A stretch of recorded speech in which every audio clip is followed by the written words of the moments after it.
સુરતની શાન ગણાતી બીઆરટીએસ સેવા અત્યારે તેની બદતર હાલતને કારણે ચર્ચામાં છે। ગઈકાલે એક જાગૃત નાગરિકે ફાટેલા ટાયર સાથે પૂરપાટ ઝડપે દોડતી બ્લુ બસનો વિડીયો વાયરલ કર્યો હતો। આ વિડીયો સોશિયલ મીડિયા પર વાયુ વેગે ફેલાતા મનપાના ટ્રાન્સપોર્ટ વિભાગની કામગીરી પર ફિટકાર વરસ્યો હતો। વિડીયો વાયરલ થતા ટ્રાન્સપોર્ટ કમિટીના ચેરમેન આ મામલે સત્તાવાર ખુલાસો કર્યો છે। મારુતિ કંપનીની એક બસની ટાયર બાબતની જે ફરિયાદ અમને મળી હતી અને એનો જે વિડીયો વાયરલ થયો છે એની સ્પષ્ટતા કરવા માંગુ છું।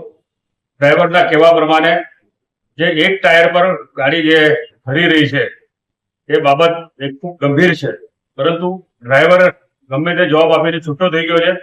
પરંતુ પછી અમે ડ્રાઈવરને તપાસ કરતા ડ્રાઈવર કહે છે બંને ટાયર વચ્ચે પથ્થર આવી ગયો અને પથ્થર આવવાના કારણે એક ટાયર ફાટી ગયો, એક ટાયર અમે ખોલાવી લીધું। પરંતુ ત્યાંથી અમે બસ ડેપો સુધી લઈ જવા માટે નીકળ્યા ત્યારે 20-25 પેસેન્જર બસમાં બેઠા હતા જે અન્ય બસમાં જવા માટે તૈયાર નહીં થયા અને ભાઈ અમે આગળ સ્ટોપ પર ઉતરીશું। એ દરમિયાન કોઈએ ટાયર બાબત અને પેસેન્જર બાબતનો જે વિડીયો બનાવીને જે વાયરલ કર્યો એના કારણે અમે એજન્સીને જે કાર્યવાહી કરવા માટેની જે સૂચના આપી હતી અગાઉ પણ અમે 1 મહિના અગાઉ આ એજન્સીને નોટિસ આપી છે। નોટિસનો આધારે જે 75 બસેસમાંથી 15-20 બસેસનો જે મેન્ટેનન્સ બાબતે જે અમને ફરિયાદ મળી છે એ એવી બसेस હવે રસ્તા પર નીકળશે નહીં એવી અમને સૂચના પણ આપી હતી, પરંતુ આ બસના સંચાલકે અમારી પાસે 28 ફેબ્રુઆરી સુધીની મુદત માંગી હતી।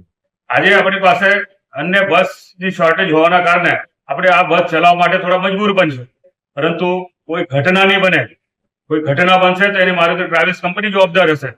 તો આવી સૂચના પણ અમે આપી છે અને કદાચ આવી કોઈ પણ હવે આ લોકોની બેદરકારી દેખાશે તો એમની ઉપર પેનલ્ટી તો થશે જ નહીં। અગર કોઈ ઘટના બનશે તો તમામ બસ અમે એમની સસ્પેન્ડ કરી દઈશું। ચેરમેનનો દાવો છે કે વિડીયોમાં દેખાતી બસ કયા રૂટની છે અને કયા ઇજારદારની છે તેની તપાસ શરૂ કરી દેવામાં આવી છે। તેમણે ખાતરી આપી છે કે મુસાફરોની સુરક્ષા સાથે બાંધછોડ કરનાર ઇજારદારોને છોડવામાં નહીં આવે અને તેની સામે કાયદેસરની દંડનીય કાર્યવાહી કરવામાં આવશે।